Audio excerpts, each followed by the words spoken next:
when they actually spend their time listening to this show. What does it mean? It means we're winning. I'm white, and I've got everything I need. No one clutches their purses when they're in a room alone with me. And I can drive through any neighborhood I please at any hour, and the police don't do a thing. So if I see a penny on the ground, I leave it alone and fucking flip it. I'm a straight white male in America. I got everything I need. I'm a guy getting paid more than a girl with a degree. And I can walk down the streets after dark, no one wants to rape me. And I can get a girl pregnant and just as easily flee. Just like my straight white male dad did to me. So if I see a penny on the ground, I leave it alone and fucking flip it. I'm a straight white male in America. I've got all the luck I need. I've got a pile of broken mirrors and I'm walking under ladders and I'm spilling tons of salt, but to me that doesn't matter, cause my skin and my gender and my orientation are the best things to have if you live in this nation. I recommend it highly.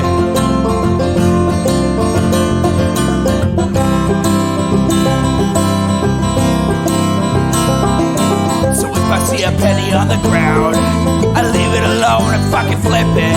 I'm a straight white male in America. I've got all the luck I need. Shit's gonna work out for me, cause I'm a straight white male in America. I've got all the luck I need. Hey everybody, welcome to the Intellectual Dollar Tree. We do this show live every Wednesday, 7 p.m. Pacific on Twitch. Twitch.tv/Echoplex Media. I don't know. I'm producer Dave. You can find me on Grindr. And I'm HK Perrin. You can find me on Twitter at HK Perrin, and you can find me in the chat as Sylphweed.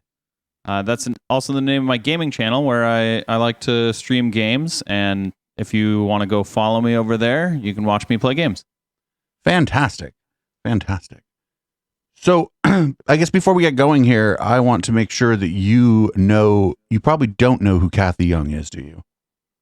I do not. She is, Caliper Claire from Killette? Yeah. Cathy Young gets really mad at the comparison. She was a pretty vocal supporter of Gamergate, which is weird because she's a feminist. Yeah. And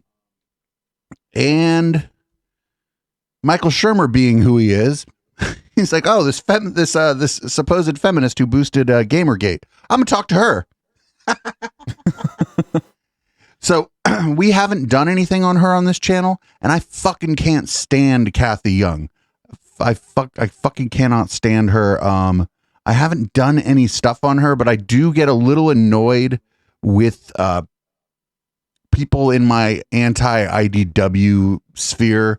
They act like she's a reasonable person and wasn't like supporting a massive harassment campaign against basically any woman who dared to touch or talk about a video game just 7 years ago.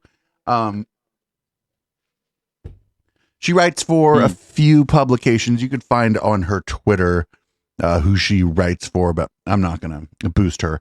But yeah, I figure that's as much as I need to kind of give people about her. She's a big Gamergate person. And yeah, a lot of the people in the anti-IDW space think she's just fine. I do want to give a shout out to Aaron from Embrace the Void, because when he talked to her, he ended up getting in a bit of an argument with her because she wouldn't like answer questions. He was like, but why do you think that? She's like, well, that's not really what I think, and blah, blah, blah, blah. You'll hear she has an annoying way about her. Like, it's sort of like IDW speak where they just talk forever. So yeah, like Jordan Peterson can talk for, like, you can ask him a direct yes or no question and he'll talk for 25 minutes and never give you even close to an answer. Right. You'll know less about what he believes about the subject matter than before you ask the question. Yep. She's not quite that bad, but she does that. Like especially like Okay. when I almost wanted to do her conversation with Aaron, but we already did a couple conversations that Aaron had with people on this. And I kind of don't like doing discussions where we're clearly on the side of one of the people in the discussion. You know what I'm saying? I kind of don't like doing that kind of content because then all we're doing is like fanboying or whatever.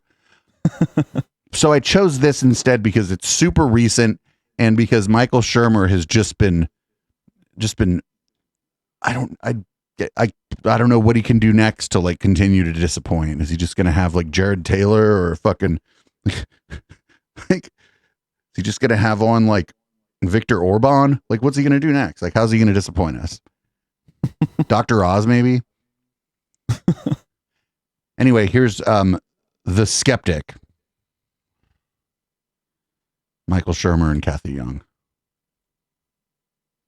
It's Michael Shermer here for the Michael Shermer Show. My guest today is Cathy Young. Boo. Boo to you too. At the Bulwark. She's also a Cultural Studies Fellow at the Cato Institute, a columnist the Cato Institute. Great. for Newsday, and a contributing editor to Reason. Oh, libertarian Previously, publication. She was an associate editor at Arc Digital and a columnist for the Boston Globe, the Detroit News, and Real Clear Politics. Her work has appeared in the New York Times, the Washington Post, the Wall Street Journal, The Week, Foreign Policy, The Atlantic, Quillette, The New Republic. Oh, she's appeared in Colette, you say? And elsewhere.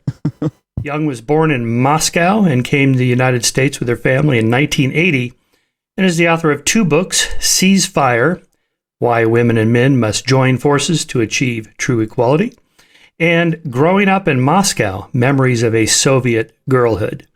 She has a BA in English from Rutgers University, and you can follow her on Twitter at CathyYoung63.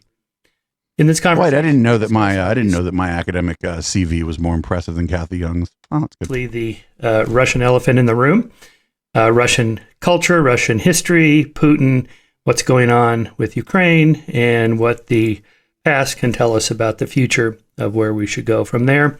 But Cathy's also a regular commentator on American culture, society, politics, and so forth. So I ask her a lot of questions about hot button issues, race, critical race theory, the BLM movement, the Me Too movement, gender, The Me Too movement, you say, Michael?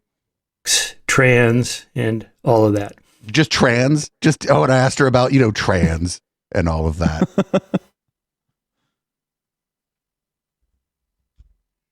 Yeah, I just asked her about trans. Just trans. Just asked her about trans.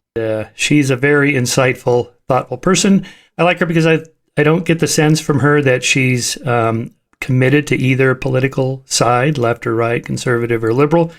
I'm not sure she would even describe herself as a libertarian directly, but just somebody who's more of a single issues person like me. And I like that. That is to say, I can't tell you what her position is going to be on a lot of different issues. What does the men's rights activist movement say about the whatever given issue? That's her position. Ahead of time, and that's good. That is to say, we should evaluate people's opinions on different issues one at a time. No! What do you mean? That's like the least skeptical way to approach someone, right? To evaluate their positions on issues one at a time? I mean, I could see why you would say you would want to do that, but when someone has had the wrong position over and over and over again, you can kind of just start to discount them. Well, I just think like this one at a time thing, this is the thing they all want. They want you to be like, they're like, oh, well, this person's a progressive or whatever. Like they'll say, oh, Sam Harris is a progressive because he believes in a progressive tax and he wants UBI and, he wants to, he likes single payer health care. And so they're like, well, on these particular issues, sure. But when you evaluate somebody and like whether or not you believe them, trust them, or think they're a decent human being, you evaluate the whole thing. Yeah. Yeah. Like Chet's saying, systemic thinking is really necessary for critical analysis of anything. Like there's probably ways to force yourself to agree with like anyone. Like, there are probably a lot of ways we agree with even our worst enemies, but like, that doesn't matter when you're judging someone. Like, whether you agree on like whether pineapple should be on pizza doesn't really matter. Yeah, this issue by issue thing is just like a way to like launder really shitty people through by like asking them only about the things that they believe which seem reasonable, right? Yeah. They all want to do this. They're like, oh, Brett Weinstein is the progressive because I don't even know what he believes it's progressive anymore, but they want to do this issue by issue thing. And it's like, okay, great. If you don't bring up Gamergate, then like Cathy Young seems a lot more reasonable than she actually is, because she was like, to this day, she will defend the tenets of Gamergate. So issue by issue, I don't like, it's not a systemic analysis. To the way it normally goes, which is I can tell you what somebody believes on almost anything if I know their position on one particular issue. So if you enjoy this podcast, please pass it along to your friends and colleagues, and go to skeptic.com/donate and give us a little support there. All right, thanks for listening. Here's our episode. And we're live. Cathy Young, how you doing? I'm good, thank you. These it's crazy good times. to finally be here. Yes, indeed. I'm a longtime fan of your work. I don't think we've met in person, but you know what I like about I think we did once. We met, I think, in 2015, was it? At a Quillette party? Oh, right. Yes. We met at a Quillette party, you say. Your calipers are mine. And Michael's like, actually, I brought a digital micrometer. Should we verify that you have the right shape of skull digitally? Oh no. Right. Yes, yeah. That's right. 16 actually. January 16. Right. Yeah. But very briefly. So yeah, it's very good to talk to you. I'm a fan as well. What I like most about your work is I can't predict what your position is going to be. And that's very unusual in the media. Most shows I can tell you if I know somebody's position on one issue, abortion or immigration or gun control, I can tell you pretty much what they think about everything else, which is not good because you should think each of these through independently. Hold on, wait, no, that's very much wrong on all of those. Maybe not immigration, but that's certainly wrong on abortion and gun control, which like the majority of the U.S. favors abortion rights, so that really doesn't tell you anything about their politics. Like, it tells you, like, there's maybe a 60% chance that they're a Democrat if they're in favor, but, like, 60% doesn't mean you're sure about it. And then same with gun control. Like, most people in the U.S. want more gun control. Like, when you ask them, hey, are you in favor of universal background checks? They'll say yes. Most people in the U.S. Right, but that doesn't really fit into it doesn't fit Shermer's narrative here. I mean, I know let's not listen, this guy's a skeptic. Let's not really bring in any numbers or statistics about the American populace, all right? And so I don't know how you classify yourself. I like to keep people on their toes, you know. So I don't know by blocking them. How you describe yourself politically, but and of course we want to dive into the whole Russian thing. But since you're a longtime commentator and observer of the American scene, let's just hit some of the hot button issues right off the bat, and then we'll get into your background about Russia, because you just did that piece on the "Don't Say Gay" bill, and I've only kind of just barely scratched the surface of that whole thing. You know, when you see, I've only scratched. What are you doing talking about it on your show? The liberal side, you can't say gay. That sounds terrible. But then I read the sentence like they're teaching 5-year-olds about gender and sex, and I have a 5-year-old. I'm thinking that doesn't sound right. Well, I would rather the teacher teach the kid about gender, sex, and possibly consent than you, Mr. Shermer. That's the story of. Hold on, wait. Don't Say Gay bill. You shouldn't teach a 5-year-old about gender? Like, what? What's wrong with teaching a 5-year-old about gender? Yeah, what they mean is they don't want 5-year-olds to know that trans people exist because they think trans people are icky. Yeah, because they think if you teach a 5-year-old about trans people, then that 5-year-old is somehow going to become a trans person. And like, sure, that might happen, but it wasn't you teaching them that caused it. Right. It was going to happen anyway. And my take on this is that if you have to have like a responsible person, a teacher maybe, or an educator, someone in the school system with some background in how to deal with kids. It has to be like, there's probably a wrong way to do it. There's probably a way you could do it where you end up shaming trans people without even trying, right? And there's ways you can do it where the kid doesn't understand. But this is all like, what they mean is they don't want your kids learning about, they don't want their kids learning about gender identity. Yeah. But that's also not what the bill says. That's the part that's like, everyone says is like, okay, that's like maybe fine if you're strictly adhering to it. But it also says, if you read the rest of the sentence, it says, or anything that is age inappropriate at any age, which leaves it fully up to the discretion of the judge. Or the school district who fires the teacher, right? Yeah. It leaves it at the discretion of whoever's making the fucking decision. Yeah, you could decide, it's not really appropriate to teach a 15-year-old about gay people. Like, what? They got classmates that are already gay. Yeah. I mean, they were gay, they might have been gay the whole time, but you know what I mean. Yeah.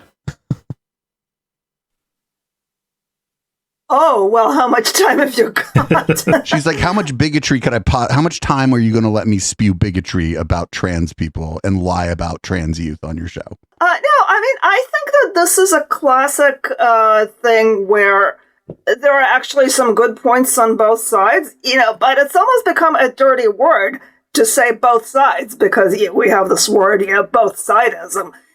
And of course, it's true that in some cases there aren't really two valid sides to the story. But this is not one of them. I think, first of all, Don't Say Gay is definitely a misnomer. It was a kind of derogatory nickname that was picked very deliberately to suggest that this bill actually makes it illegal to say gay. And we've seen this ridiculous thing where people are paying for huge billboards. Though, it means you can get fired for just discussing gay people, right? And that's different than it being illegal, right? Because you would be prosecuted. Well, it's against the law that's illegal. The punishment is you're fired. Okay. Yeah. I don't know. I think the broader left did a bad job branding on this. That's just my opinion. Don't Say Gay is fine for like regular people, but like we did a bad job branding it like in sort of political circles. I think we could have done a better job, but I don't know. I'm not in Florida, so I can't. Maybe Florida liberals are doing their best. Say gay. Well, if you want to waste your money, be my guest. But there's nothing in this bill that would actually prevent people from saying the word gay, either in schools or anywhere else. I do think that the bill there's something in it that would prevent someone from giving you the definition of the word gay. Right, talking about it, yeah. Because the word gay could also just mean gay and merry, right? Like happy. Yeah. But I don't want to get into the weeds of the text of a bill that neither of us have read the entirety of. So, and neither of these two people have either. It's very broadly written. What it says on the face of it mainly is that in public schools in Florida, you cannot teach about sex and gender identity in grades K through 3, or later than that in a manner that is not age appropriate as determined by state standards. Now, the problem is that, first of all, obviously age appropriate is very much in the eye of the beholder, and I think the state standards are also kind of subjective. There's also some confusion about what teaching about sex and gender identity, or instruct, I think is the word that the bill uses, actually means. People have raised the issue, and some of it I do think is in bad faith, but I think there are legitimate concerns if, for instance, a teacher on the staff is gay and is married to a partner of the same sex, and somehow their marriage comes up, or let's say even if a kid during a classroom presentation where kids talk about what they did over the weekend, and let's say there's a kid that has two moms or two dads who mentions going on a picnic with my moms, and then let's say somebody in the class says, well, why does Jenny have two moms when most people have a mom and a dad? Would it be okay for the teacher to say some families have two parents of the same sex? So there's a lot of confusion about what it actually means. What's also, I think, and I see what I was saying about her kind of long-winded. She's a little bit Peterson-esque, right, in the way that she like talks about things. Yeah, at least she's not like. At least she's explaining it correctly, but there's not really any confusion about it, though. Like, this bill is very intentionally trying to ban teachers from talking about same-sex couples and transgender people. I hate the word problematic because it's been so overused by the social justice left. But, what is Why do you hate the word problematic? It describes something that has problems. It doesn't matter. Like it's a neutral word, kind of.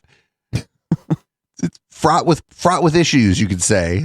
Let's say, about this bill is that it basically empowers any discontented parent to sue the school if he or she believes that there's something going on in the instruction that violates this law. And you could really have a situation where schools get tied up in litigation, even if eventually it's found that there was nothing, nothing inappropriate going on. But there's, this could definitely create lots and lots of problems. So, yeah, I think this is a badly written, vaguely written bill. The problems are definitely that schools would get tied up in litigation. I mean, that's one of the potential problems. But it took her fucking how long to get to you know what I'm saying? Like, she's just so many words for saying so little stuff. To be fair to her, though, the way Michael Shermer described it was incredibly wrong. Right. So I am glad that she did give detail about it. Because Michael Shermer is such a scumbag, we may come out of here thinking that Cathy Young is a better person than Michael Shermer, but that's like a fucking pretty low. You don't got to really do anything but step. And a lot of hassles and a lot of headaches for teachers who are not doing anything wrong. On the other hand, I do think that a lot of the people who are up in arms about this bill are kind of in denial about the fact that there really is a lot of very questionable teaching going on in many schools. I don't know what the situation is in Florida. It's a pretty conservative state. Such as? She's just gonna like repeat the talking point, right? She's not gonna give any examples, and she's gonna state it as if it's true. Michael Shermer isn't gonna push back. This is like when Aaron from Embrace the Void talked to her, she started talking about this stuff, and he was like, well, what are you talking about? Like, what do you mean? Can you give an example? And he had to keep interrupting her because he was just like, I'm just asking you to explain this thing and why you believe this. And he was getting so frustrated with her, and he's so nice. Like, what they're outlawing here is just talking about different sexualities, not describing in detail like anal penetrative sex between two men. Like, they're talking about just, that's Gary, that's John, they're dating. That's illegal to say that. Had a lot of real life stories of essentially teachers telling kids as young as 6, well, I'm actually non-binary, which means that I'm neither a man nor a woman, and you can decide what's wrong with that? To be a boy or a girl or something else. I think the other thing, she just leaves out the part where this comes up. Where like if a teacher may be a little androgynous and the kids are like starting to be kind of shitty, or be like, are you a boy or a girl to the teacher or whatever, the teacher then explains the thing as best they can. Like they leave out the part of the story where these are kids. They're gonna. You ever met a kid? Do you know how many questions kids ask? You ever had a kid follow you around at like Thanksgiving or some shit? And you like your brother's kid, some cousin, some nephew or something you've never met before. They take a little bit of liking to you, and they just ask you question after question. Imagine being a teacher and there's 30 of them. And then an hour later, you're just screaming, because I fucking said so. Right. But a teacher actually can't do that because they should get fired for that. Yes. But yeah, explaining to a kid that you are non-binary is perfectly fine. No matter what the age of the kid. I mean, I guess if the kid is an infant, that's not fine. But it's the reason that it's not fine is because they're not going to understand you. It's a complete waste of everyone's time, even the kids. And where's the kid got to be? Yeah. But like as soon as the kid is old enough to talk, you can explain different genders to them. That's fine. There's no harm in a child understanding that there's more than male and female. So the thing that's kind of baked into this, right? And hopefully I say this correctly. Happy Pride, everybody, by the way. Happy Pride Month. Happy Pride. Queerness is seen by some people as just being inherently sexually explicit by its mere existence. Yeah. You know what I'm saying? I think there are people that think that me being gay in and of itself is sexually explicit. And to be fair, like, a lot of my life has been fairly sexually explicit. I've been lucky in that way. It's been fun. I've had some times, but in the same way that a straight person's life is sexually explicit. Right. I mean, some of y'all have some catching up to do, but sure. But the thing is, these are the same people that are going to be the first one to ask, oh, little Billy, do you have a girlfriend? Little Billy, do you have a girlfriend? Like, not the teacher, but the fucking uncle or whatever, right? Mm-hmm. So these people are doing the same damn thing. Yeah, and they don't see that as a problem, but they see a teacher explaining like, oh, I'm not a boy or a girl. Like, suddenly that teacher is like way overstepping and harming that kid. I would actually say that the earlier you teach a child that it's not just boys and girls in this world, and that sometimes someone who's born a boy isn't actually a boy, and they learn that they're not really a boy, and they transition, or sometimes someone who's born a girl learns they're not really a girl and they transition. The earlier that you teach that to a child, the better it is for the child. And the example they used here, going back to the video, was non-binary. And for like a kid, you say, the easiest way to do it is just about like how you dress and how you present yourself. Sometimes I like to do my hair like this. Sometimes I like to do my hair like this. Sometimes I like to wear pants. Sometimes I feel like wearing a dress. You know what I mean? It's the easiest thing in the world to explain to a kid. Yeah. Honestly, if you just said to a kid, I'm neither a girl nor a boy, I would bet that what age did she say? Like a 6-year-old? Any 6-year-old would probably just understand you or be like, oh, okay. Sure. Yeah. Sure. Whatever. And then they'd move on to their next question. You go like, oh, let's go back to the other question. I don't like the new question. Anyway, let's keep going here. A lot of parents very legitimately will say that they really don't want their 6-year-old pondering the issue of their gender identity. And I don't want to get into the whole... Then that is the failure of the parent, not the failure of the teacher. If you are so afraid that your child will identify as something other than the gender you have assigned them, then you have failed as a parent, I would say. And not for nothing, by the time I was a kindergartner and I knew what that F word that starts with an F and ends with a G, I knew what that word meant. Not for nothing. These kids, they're talking about sex with each other all the time. Yeah. So not for nothing, like, What age are you in kindergarten? 5. Okay, I don't think I knew what sex was until I was like 6 or 7. Sure. But like, right. But this, like, she's saying that, like, like what she's saying is crazy. Yeah.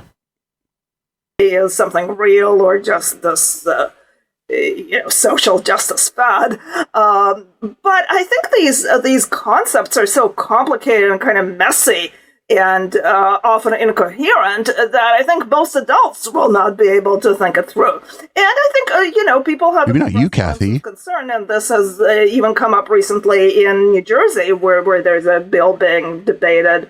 We're actually not a bill, but new state guidelines for teaching about sexuality and gender. And our Democratic governor is reviewing those right now and saying that there are legitimate parental concerns. And one of the concerns that parents have expressed, contrary to the idea that this is all coming from, reactionary, Bible-thumping people, one concern people have expressed is that a lot of the fashionable teaching about gender identity really seems to replicate some very, very conservative gender stereotypes. Like, if you're a boy who likes glitter and ballet, maybe you're not really a boy but something else. And if you're a girl who likes to wear pants and who likes short haircuts, and who likes sports, maybe you should think about whether you're actually a girl or something other than a girl. I mean, there might be somebody saying that, but that person's stupid. Those things are all fine for boys and girls to be involved in and do. Yeah. But even if you're a boy and you just constantly do like classically considered manly stuff, like if you're like all about trucks and you're all about like playing sports, like that doesn't mean you can't be trans. You can still be trans, and you should ponder your gender. I think everyone should wonder, like, is the gender that I was assigned at birth, is that actually my gender? Well, I think a lot of people aren't going to think about it though, and that's fine too, because those people are probably cis, and it's not. You know what I mean? Like, if somebody doesn't want to think about it, that's just as good as any other thing they can do. You know what I'm saying? Like, it's like when they start, if you like never thought about it or whatever, right? If it was just never a thing for you, you are a cis person, you feel like the gender that you were assigned at your birth and you never had a problem with it. That's fine. But leave other people alone then. Like, cause they're having a different experience than you are. And I don't know, maybe ask them some questions about their experience and you can learn about them. Stop. You know what I mean? Yeah. It's like, because I don't know if everybody should think about it or not. Maybe some people don't think about it, and that's fine too. Like, I think it's fine not to, but I think it can certainly be like I think it's a good thing to be self-reflective. Cathy's been talking for a very long time, and she said like 3 things, by the way. So I think there's a lot of very, very legitimate questions, especially since, kids often fall for, ideas that seem new and interesting to them, and there's nothing new about teenage fads. The problem is that in a lot of cases, when it comes to explorations of gender identity, these explorations lead down the road of things like chest binding, which for girls, which a lot of experts have said is actually harmful to young women's health. In many cases, it leads to puberty blockers. In many cases, it leads to kids suddenly deciding that they want to take hormones so that their body is more consistent with the image that they have of themselves. So she's leaving out the whole social transition part of this. She's just leaving out that whole part. Yeah. She's also saying sudden, which, like, okay. Well, it's leaving out the social transition part. Like saying it's sudden, it gets rid of the whole first step that every person who does gender affirming care will have a young person do. The first step is the social transition. There is no other first step. That's it. and they just skip that part. And so now it's all of a sudden, but no, this person's now been living as a boy or a, you know, they've been living as a boy, say, or a young man for like 6 or 7 months now. And now they're starting to talk about puberty blockers. So it's like, none of this is all of a sudden. Yeah. And it's the same with like when famous people come out, you get this same kind of reaction like, oh, this is so sudden. What are you doing? Shouldn't you think about this? And it's like, for someone to come out publicly about anything, being gay, being trans, like that's not sudden to the person coming out. Right. It's just like, sudden to you. Again. Yeah, it's sudden to you because they're telling you this and you didn't know it before, but it's not sudden to them.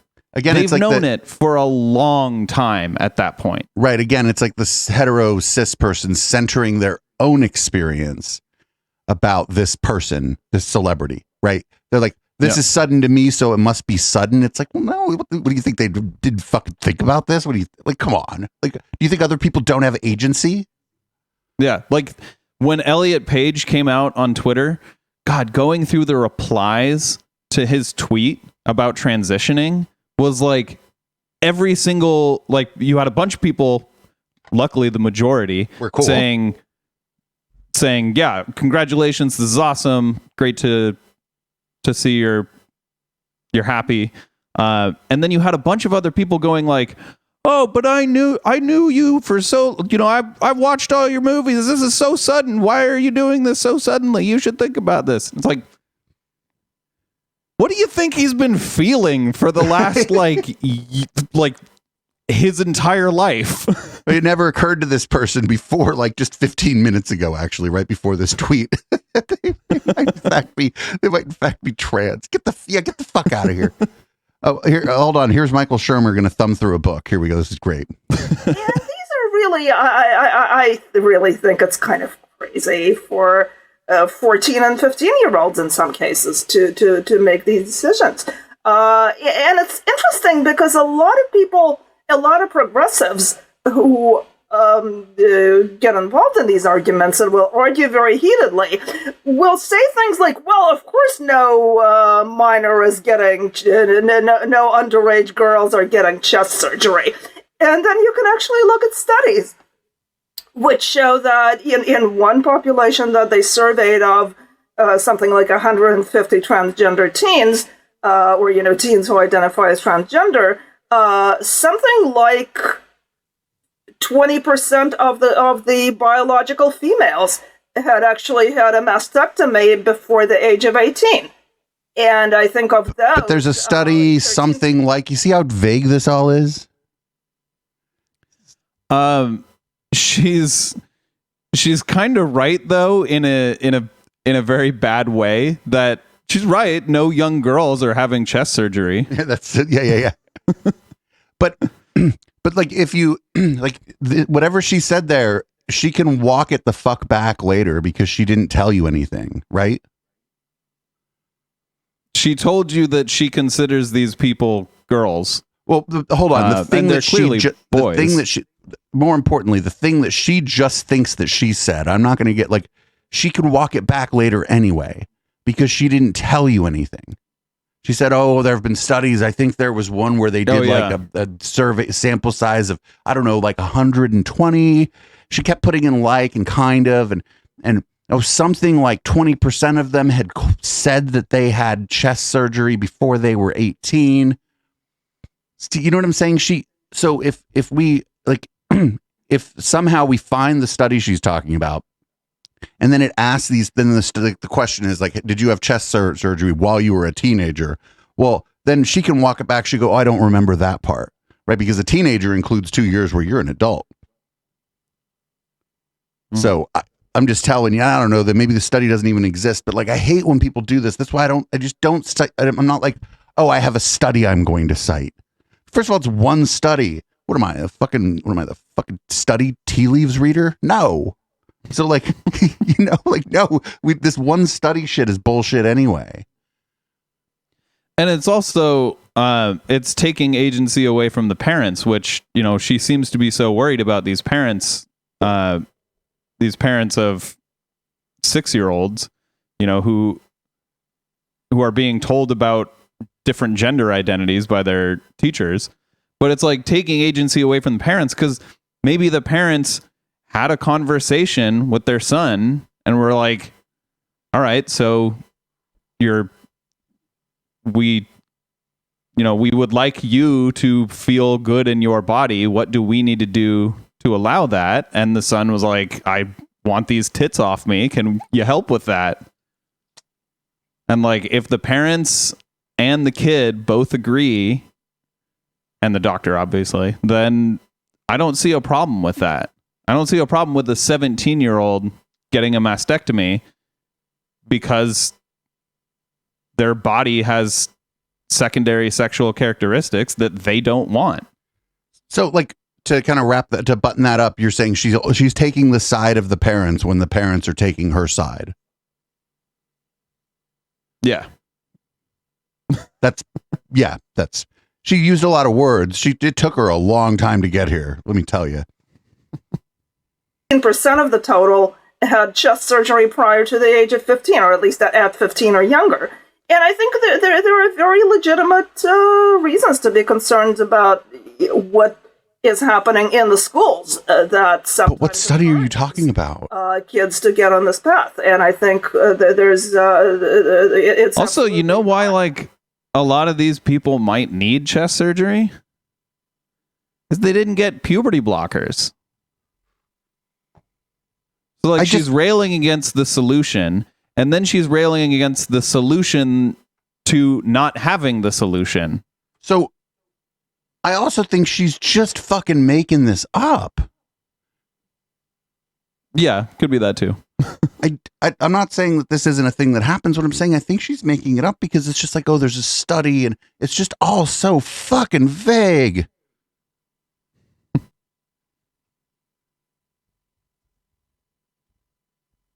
Yeah, it's all so vague. I don't believe her.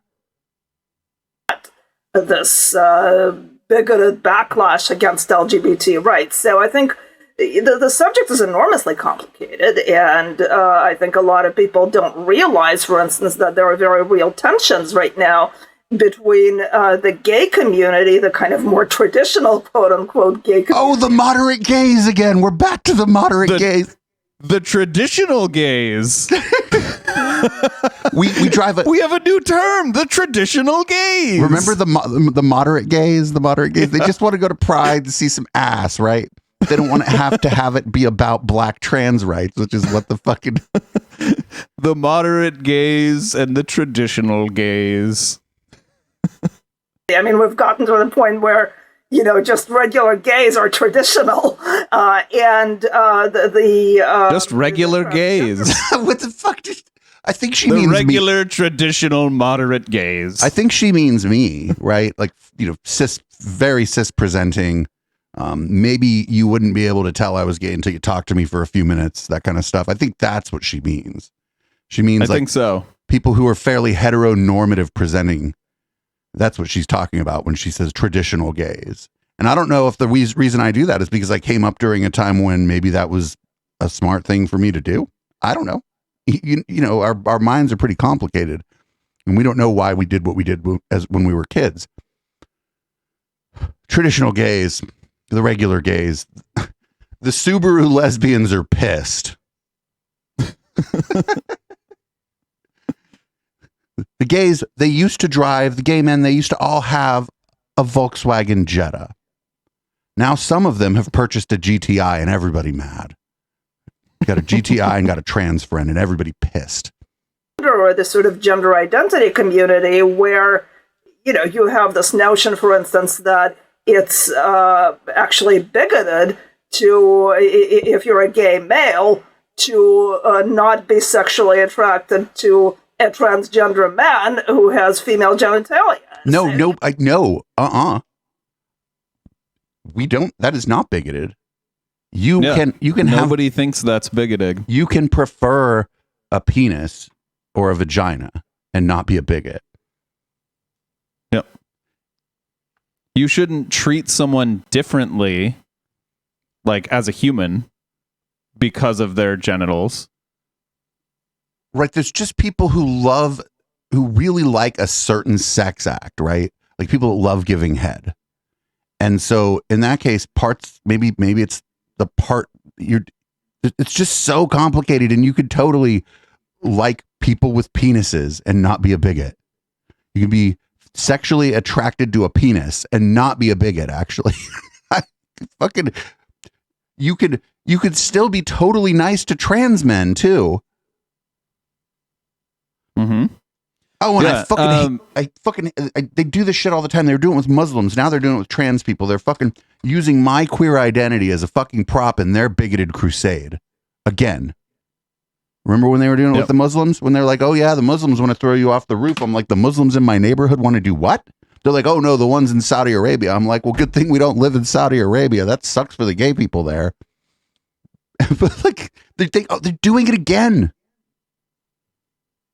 But now you're the prop. Well, I was the prop before because the Muslims. I thought the Muslims were the prop before. No, I was the prop because the Muslims are going to throw me off the building. Okay, so you're always the prop. I'm always the prop in their bigoted crusade. First, it was just gay people in general. Now it's what she calls the traditional gays, and I would imagine she would include like someone like me in her bizarre description of what a traditional gay is. It's like me and Kara Swisher. We're the traditional gay man and the traditional lesbian. The traditional moderate. What was the other one? It was the moderate gays. She said something else though. I forget the words. The traditional moderate gays. We have this very, very tangled discourse, and I think the sort of simplistic answer that pits reactionary Republican bigots against enlightened progressive people who are defending civil rights is really way, way too simplistic, because there are vastly complicated issues here. And I actually do plan to be writing more about this. Yeah, our latest issue of Skeptic is on trans matters. We had God, no. To, that fucking magazine is becoming more and more like Killette, I bet. Don't read it. I don't even want, I do want to know what it says, but I don't want to have to read it to know what it says. Can someone just link like a synopsis? Deep dive, long feature piece on this about what we know scientifically. I mean, almost everybody is. I'd like to see that. Yeah, I'll send it to you. Most people are cisgender. Most people are straight. So we're really talking about some percentages of people. So let's say gays, maybe it's between 3 and 10%. There's a lot of different data on that. So wait, hold on a second. Can we pause it here for a second? He said most people are straight, which, most is a range that goes from 50.00001 to like 100%.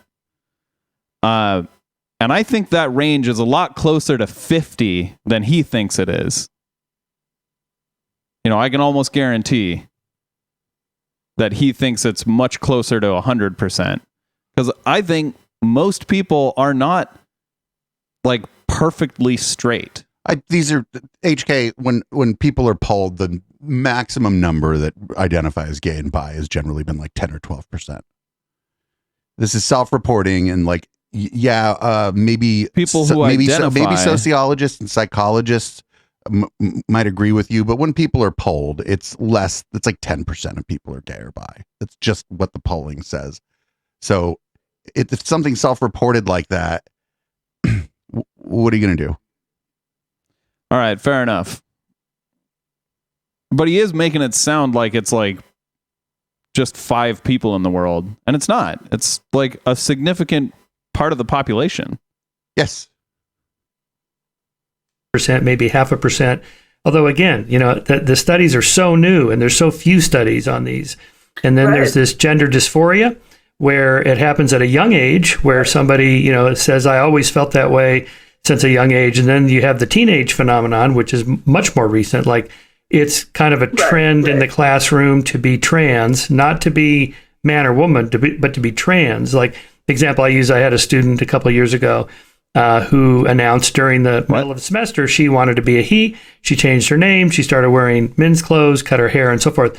And she talked about it a lot. It was obviously important to her, but I got the impression, or I should say he, that he didn't. You should say he. This woman didn't want to be a man.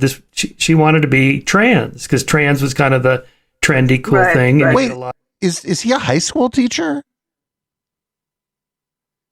Like, who was he teaching? I don't know. Where was he teaching? Like, I could swear that he's not like a professor. I don't think that he's a teacher. But like the thing that I don't think he's understanding is if you are born in a girl's body, you don't have the choice of being a cis man. That isn't a choice you can make. You can either be, well, I mean, you don't really have a choice in this either, but you can either be a cis girl or a trans man. Or non-binary. Or just non-binary. But you can't be a cis man. So when he's saying this person wanted to be trans, they didn't want to be a man. Like, I think pretty clearly they want to be a man. A trans man. And the option of being man is to be a trans man. A lot of reinforcement and love and attention and so forth. But again, that's not to say that there aren't some that aren't like that. Of course there are. And it seems like what we're talking about here was Shermer talking too much, Cathy? A conflicting right? So, trans, male to female trans athletes who want to compete against women. Well, don't they have a right to do that? Well, yeah, but don't women have a right to compete against other women? So much of conflict in society seems to turn on these conflicting. Michael Shermer, those two are not in conflict with each other. Michael Shermer, longtime fan of women's sports. You know what I figure? Let the sporting bodies figure this out because that's their job. They do the sanctioning for all these, at like the highest competitive level, let the sanctioning bodies figure it out. And then like if it's like just a fucking softball game down the street, then don't fucking worry about it because it's just a softball game down the street, man. You know what I'm saying? Like, yeah. So I don't know if you caught that, but when he said, don't the women have a right to compete against other women? What he's doing is he's excluding trans women from the term women. So to him, a woman is only a cis woman. Oh, yeah. My problem with this is super transphobic. My problem with this is if 5 years ago, if you would ask this guy if women's sports mattered, he'd have said no. You know what I'm saying? My big problem with this is this stuff. They have sanctioning bodies for all of these sports at the high competitive levels where you have to meet certain requirements to participate.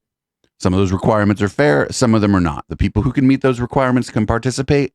And it doesn't and Michael Shermer doesn't get a fucking say because he's not on the fucking committee for the sanctioning body. That's it. Yeah, I agree with that. Also, like if you're making everyone who is AFAB compete in women's sports, then you're making trans men compete in women's sports, which is not right. They should be competing with the men because they're men. Sure, at the highest levels, I guess this is something to worry about. Again, like this is just like a lot of this stuff just doesn't matter because there's no money on the line. It's nobody's career, right? That's like, but like, I can guarantee you, Michael Shermer would have a problem with trans men competing with cis women in sports, and it's like, yeah, you should have a problem with that. They're men. They should compete with the men. Well, he should be if he wants to talk about like trans people in sports at the highest levels, he should be bringing on people who have a body of knowledge in that. People who end up on the sanctioning bodies for the fucking Olympic swimming, or you know what I'm saying? As a skeptic, or like a doctor. Well, or if it's about sports specifically, not Cathy Young. Yes, correct. Like have somebody on that. Yeah, the have somebody on who fucking helps make the rules for the WNBA.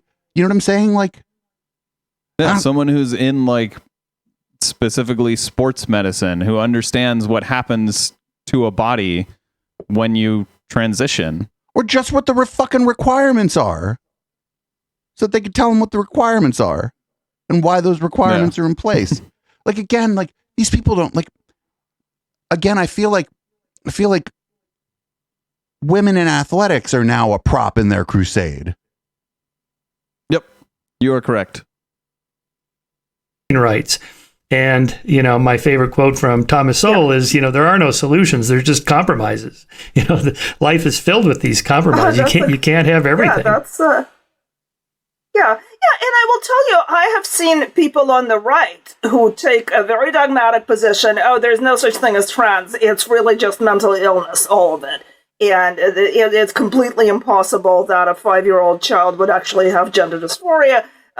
This child must have been brainwashed by the mom or the dad who wants to have a trans child because it's trendy. And I think we know so little about a lot of these issues that I think it's incredibly arrogant to just sit in judgment and say, oh, well, this just doesn't happen.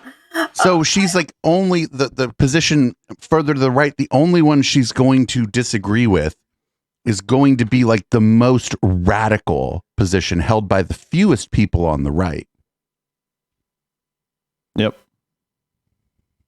I think there's a lot of evidence that it does, but a lot of these cases are much more complicated. I mean, if you want to spend a couple more minutes on this, I can talk about... Dude, you can keep talking for the next 45 minutes without stopping. Book that I discuss in my most recent piece in the Bulwark, the one about the teaching of gender identity. So there's this book called Genderqueer by a person named Maya Kobabe, who identifies as non-binary and uses the pronouns air, but I'm just gonna not use this person also will they them for sure, because I'm not even sure how to pronounce some of this anyway. So I mean, you should strive to learn someone's pronouns, but if you're having trouble, just default to they them, and that's pretty safe. And most non-binary people, that's what they want anyway.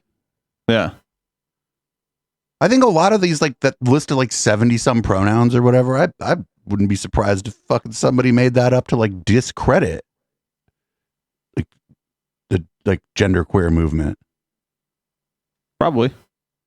I don't know, but is a biological female who wrote a memoir. It's a sort of comic book style memoir about every non-binary person that I've met who wanted pronouns other than they them. It was just like one set of pronouns. So, I mean, this person that she's talking about wants one set of pronouns. So I'm not saying this person, but this, you were describing someone who has like multiple different sets of pronouns. Sure. Coming into a non-binary identity. And I will say Maya Kobabe is a very talented person. I think this is a kind of, in some ways, very compellingly written and well-drawn book, which has been the subject of a huge amount of controversy in the schools, mainly because there are a few panels that are very sexualized. And I don't know if this book is actually part of a school curriculum anywhere, but it does. Well, then why are you talking about it being a problem in the schools? God, you fucking idiot. This is why I can't stand this person.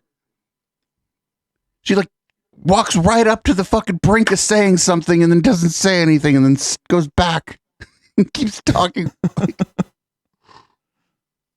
Appear in a lot of school libraries, apparently, and there have been huge blow-ups. Again, there are a couple of panels that I would kind of say borderline pornographic, but I'm not even going to get into the details of that. You'll just, have to take my word for it. But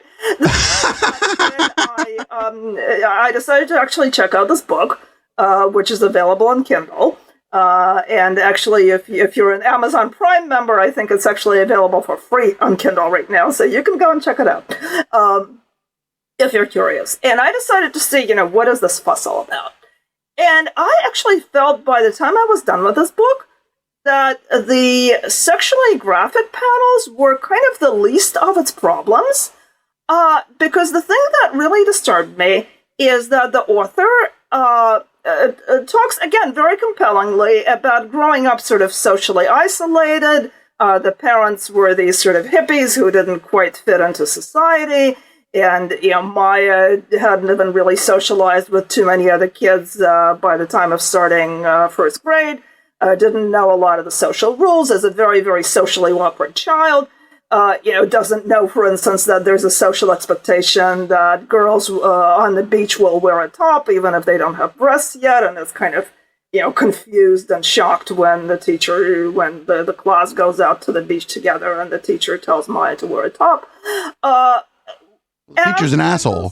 And Maya starts going through puberty. Puberty causes Maya a lot of distress. And again, I get the impression that Maya didn't really know a whole lot about, what happens at puberty. The first wait, couldn't they have told this person about that during? Shit, no, they call that grooming now. God damn it.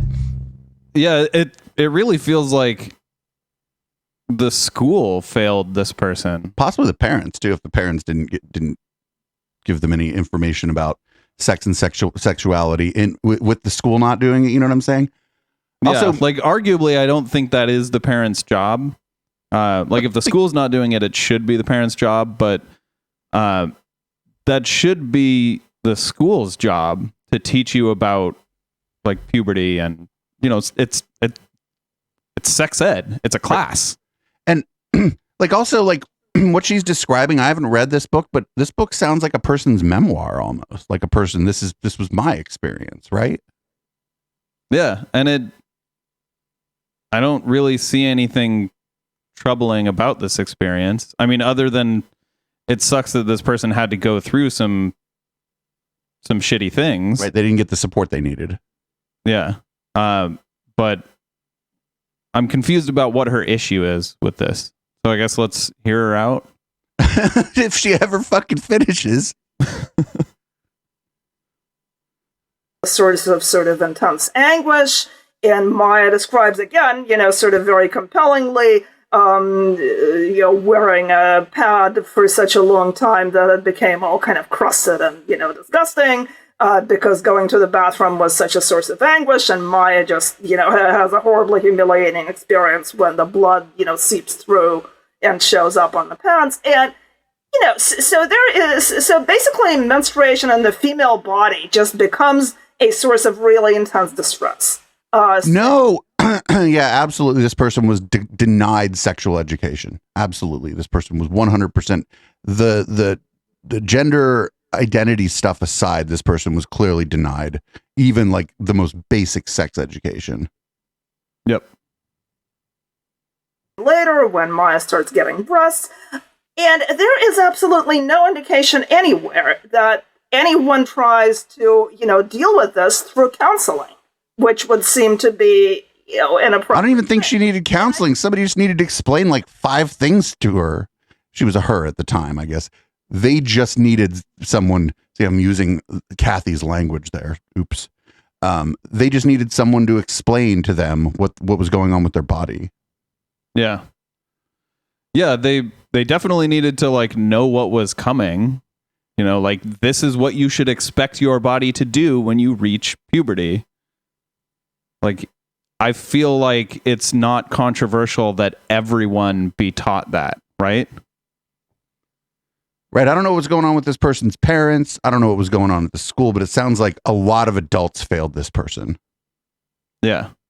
Just by not even this does, again, we could just take this experience and just completely remove the fact that this person had gender dysphoria or we'll just say gender dysphoria or was experiencing dysphoria.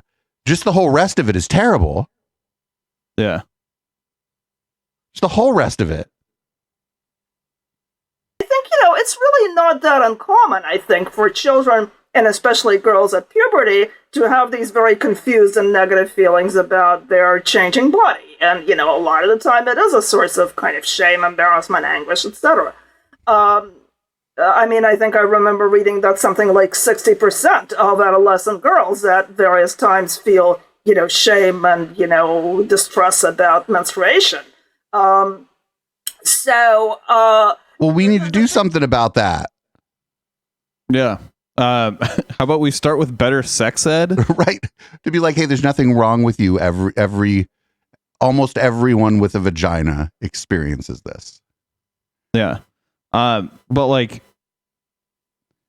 I feel like she's right there at that solution, but she's probably not gonna reach that solution ever, because she's trying to hate on trans people, and she's thinking about like that's a solution to a different problem. The problem of like we treat women differently when they're being raised. Like, we don't teach women enough about their body, and to some extent men too. We don't teach boys enough about their body, but that is a problem of like sex ed. And it's fucking astounding to me that there are still pockets of this country that don't want comprehensive sex ed taught in schools. It's like, why is it why is it bad to understand your own body? I know why. If you teach especially the young girls about their body, even just teaching them the basics, the scientific facts about their anatomy is going to basically tell them that they have some agency over their body. When you learn, if they're learning about it, the girls especially, they're going to start to believe they have some agency over their body. And there's a lot of places where maybe that's less than ideal for the people in power. But then, like, why is that controversial? Well, that's a whole other can of worms that we don't have time to open up. Yeah. The thing that really, really troubled me is that in the book, all of this is basically taken as a sign that Maya is not really female, or is not really a woman or a girl. And that all of these, bad feelings are actually a sign of gender dysphoria. And Maya eventually concludes that, it's not really that I want to be a boy, it's that I really don't want to be anything. I'm neither a boy nor a girl, and I just really don't want anything to do with gender whatsoever. So eventually, to make a long story short, Maya... That's what you're not doing, I'm sorry. Non-binary identity, demands being referred to as EM-air, it constantly has these moments that actually do cause anguish, where people, including Maya's parents, forget to use these pronouns.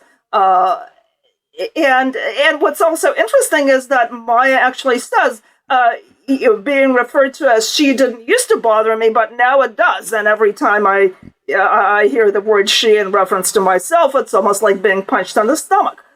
And, supposedly at the end, this is sort of, this ends with Maya talking about feeling very happy when, an official letter arrives that uses the correct pronoun.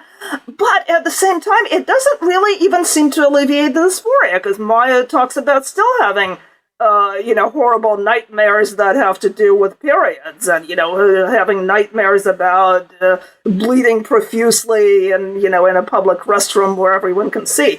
A gynecological examination is just a nightmare because, again, having a vagina is just the source of horrible, horrible dysphoria, which, again, the non-binary identity doesn't seem to alleviate at all. So my question is, why is this being presented as an inspirational journey? This is my question. I mean, why are teenage girls who are maybe this person understands more about their own gender identity than Cathy Young understands about their gender identity? I bet their book is shorter than Cathy Young's description of their book. Like, why does Cathy feel like she knows better about this person than they know about themselves. We're going to call this straight keeping. Straight keeping? Yeah, instead of gatekeeping, this is straight keeping. Or in this case, cis keeping.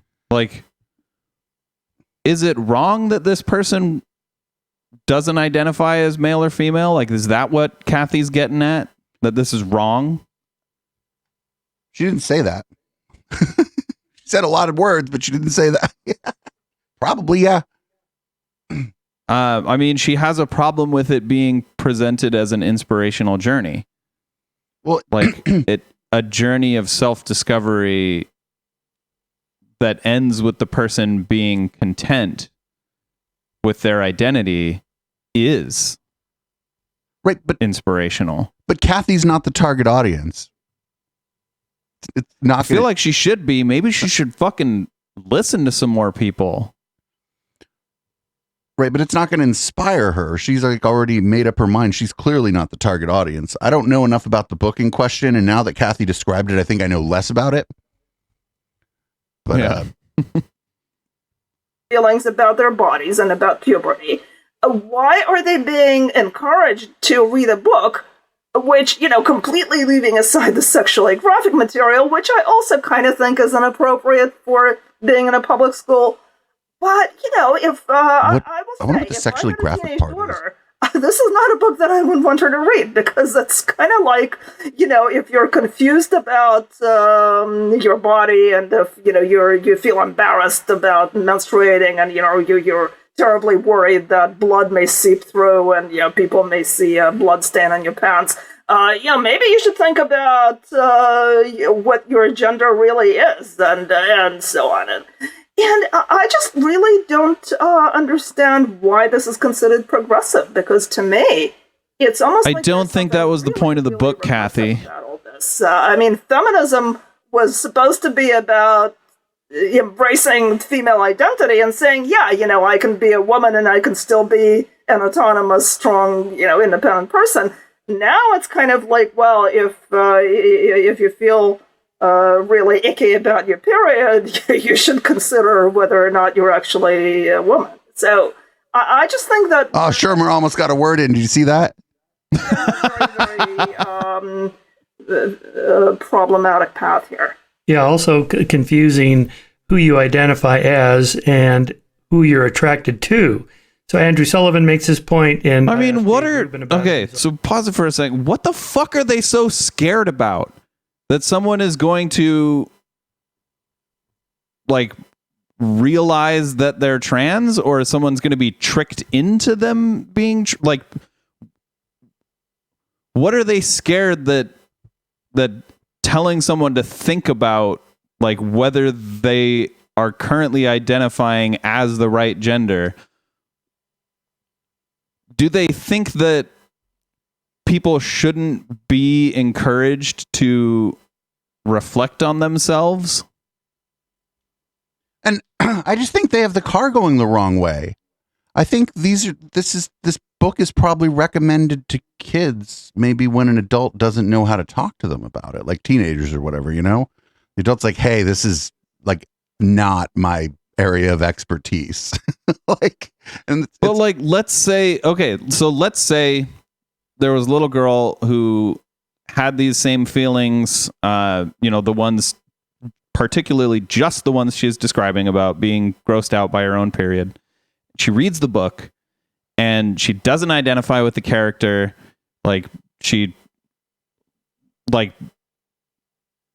Are they afraid that someone who doesn't identify with that character is going to be tricked into identifying with that character?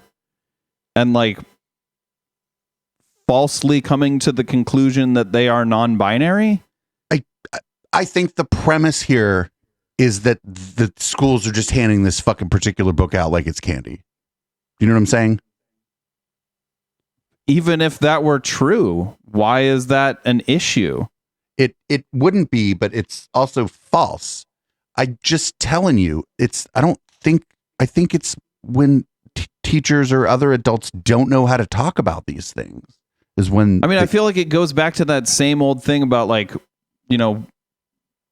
people don't want the people don't want queer people on TV because they think that their kids seeing someone queer is going to turn them queer. It's like she doesn't want kids exposed to literature that talks about someone being non-binary because she's afraid that people are going to turn non-binary because of it. Well, not for nothing. Before you ask me to stop this, Michael Shermer is going to bring up Andrew Sullivan because it's one of the moderate gays. Who you're attracted to. So Andrew Sullivan, Hold on. who you identify as and who you're attracted to. So Andrew Sullivan makes this point, and I asked Dave Rubin about it, who's also a gay. You pick the two worst gay people on the planet. Why not just ask Milo while you're at it? Married. And, Andrew's point was that, let's say he's growing up and at age, I don't know, whatever, 12, 13, 14, he starts having sexual feelings for other boys. And so it turns out he's gay, and that's actually now okay. Not when he was growing up, but now it's, No, it was okay then too, actually. But what if he had a nurse or a teacher or a school Literally leader always been or okay. or a book that said, no, actually, the reason you're attracted to other boys is because you're secretly a girl inside. And it's like, oh, I hadn't thought of that. Who would say Okay. that? And of course, Andrew's point is like, no, dude, you're just a gay guy, and that's okay. Now it's okay. Right, that's okay, yes. Embrace it. But you could also we be a fought for straight girl. That's also fine. But like, who would suggest that first? These are just hypotheticals. These are like people. Andrew Sullivan's like 10 years older than I am. You know what I'm saying? He's like the primary example of one of them assholey gay guys. They're usually my age or a little bit older, who are like, oh shit, people are treating us all right in society. Time to fucking pull that ladder up behind us. Sorry, trans people. Yeah. But like, it's just yet another example of like, if someone says it's okay to be this thing, everyone's going to turn into that thing. So we can't say it's okay to be this thing. No, it's perfectly fine to be that thing. And telling someone like, hey, you could be trans isn't going to turn them trans. It might teach them that they're trans, but it's not going to turn them trans. And not for nothing, there was a point at which some people, if they had an effeminate gay son, they might, in fact, push that person to present as a woman when they didn't want to back in the day because it was easier for them because of the homophobia. So not for nothing, that happened too. Wasn't super common or whatever, but it did happen. It was mostly rich people. Rich people cray. The years with these rights, right? And what's interesting too, by the way, is if you look at the studies of, and Jesse Singal has done this a lot. Oh no, not just God. God. An amazing amount of abuse for this, by the way. He's looked into these studies of kids who desist from gender dysphoria, who go through a period of being very confused and kind of anguished about their gender, and then they just, most of them, apparently, if there are no interventions that steer them toward transitioning, most of them will eventually settle into, an identity that is consistent with their birth sex. And in many studies, it turns out that the majority of them turn out to be gay. It ranges usually, I think, from, a little more than half to 2/3. So it's not maybe like overwhelmingly, oh, they're all gay, but at least a majority in most studies do turn out to be gay. And it's interesting that there are people who have said that gender transition is becoming a kind of conversion therapy for gay teens. And that's kind of one interesting way to look at it. Because of Who has said that? Cathy? Yeah, Cathy says that probably. Cathy and Jesse Singal. Gay conversion therapy is abusive and disgusting and generally not practiced by educators. So, no, this is just, no. This is a disgusting thing. Also, there's nothing wrong with questioning whether you are trans. And if you're not, you'll eventually come to the conclusion that you're not. And that's fine. That should be encouraged. It should be encouraged for everyone to question, could you be trans? Could you be gay? Because if you're just telling people, no, that's not even an option, you can't even be trans, you can't even be gay, then you're gonna end up pushing actual trans people to present as cis for the rest of their lives. And that is much more damaging to them than, well, I mean, the other option isn't damaging at all. So, yeah.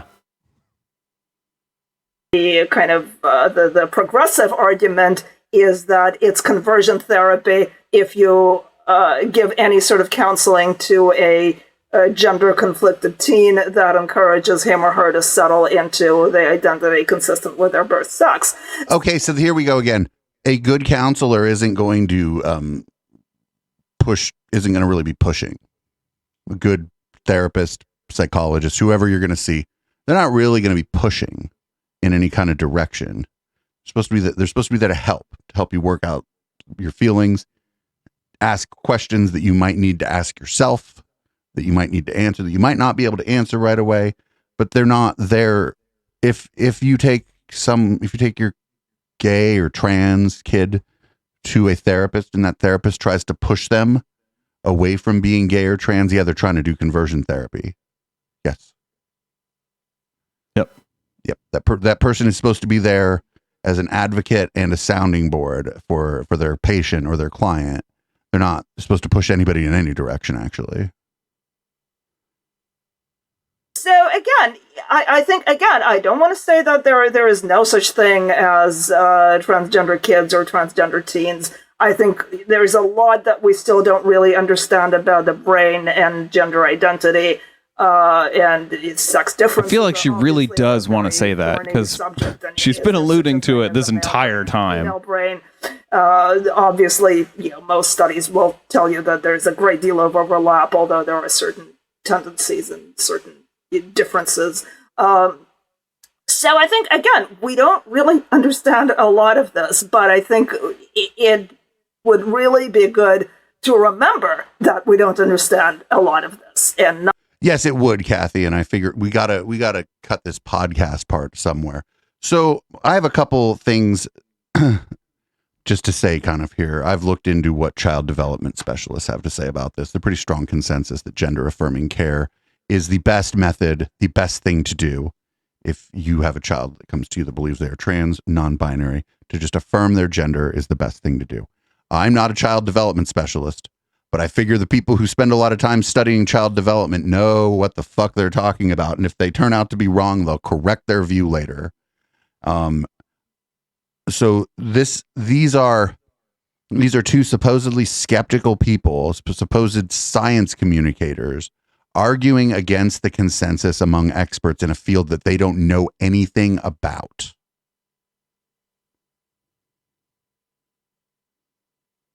And that's not skepticism. That's culture war shit. Yep. And it's really despicable. I just one time, one of these motherfuckers, just have a child development specialist on your show and ask them, like, how am I getting this wrong? And then they'll tell you, oh, you're getting it wrong. But it's not good for the brand, right? Because Michael Shermer's like, ever since the fucking Whisper Network stopped whispering about Mr. Shermer, he's gone started shouting. Yeah, he's gone full culture war ever since he got Me Too'd. I know that's like a shitty way to talk about it because there were victims and people got hurt and Me Too's like sloganing. But that's like what he thinks happened to him. He thinks he got Me Too'd. And ever since that happened, this guy's just been talking to every fucking reactionary he can find. And it's like, this is not skepticism. Before, I don't know if he was that great a skeptic before, but at least before he wasn't just always platforming reactionaries, just constantly. Like right after like it all came out and people started talking shit to him, like on Twitter and stuff about what I believe to be credible allegations against him. He had Stefan Molyneux on and then pretended he didn't know who the fuck Stefan Molyneux was because he's a skeptic. He couldn't be bothered to Google the guy and just read the first fucking result. Yeah, read the guy's Wikipedia page. under controversies. Right. That's probably the biggest part of his Wikipedia page. Like these people, so many of these people just went completely fucking potato. Like shout out to like Matt Dillahunty. What's the bad astronomer? Phil Plate's still cool. What's the other guy? I forget. Rebecca Watson. Rebecca Watson's hella cool, but that's because the problem we're discussing came down on her like a ton of bricks when she had the temerity to suggest that you ought not hit on her in an elevator at 4 a.m. Poor gal, dude.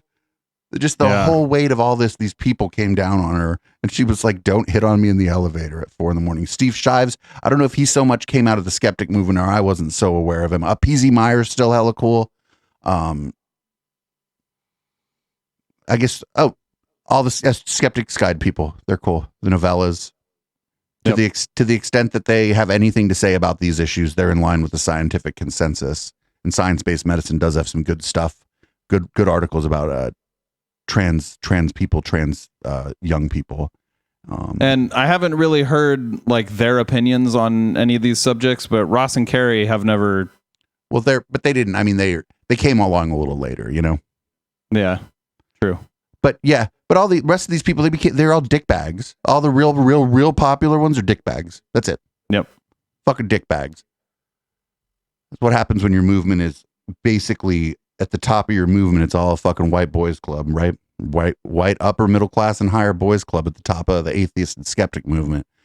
It all ends in tears for anybody who isn't just like them, I guess. HK, you want to read the show out? Yes. Well, thank you all for tolerating that with us. We do the show every Wednesday at 7 p.m. Pacific. We have other shows. We have a brand new show called How the Tech Are You? If you want a news show that's much harder to understand than all the other tech news shows, definitely come check us out. We're on YouTube and podcatcher apps everywhere. Dave has several other shows throughout the week, so go check out our other shows on echoplexmedia.com, and remember to like and subscribe and follow and retruth us. All right, we'll see you on the other side for Red Light. This is Boomers by Periscope.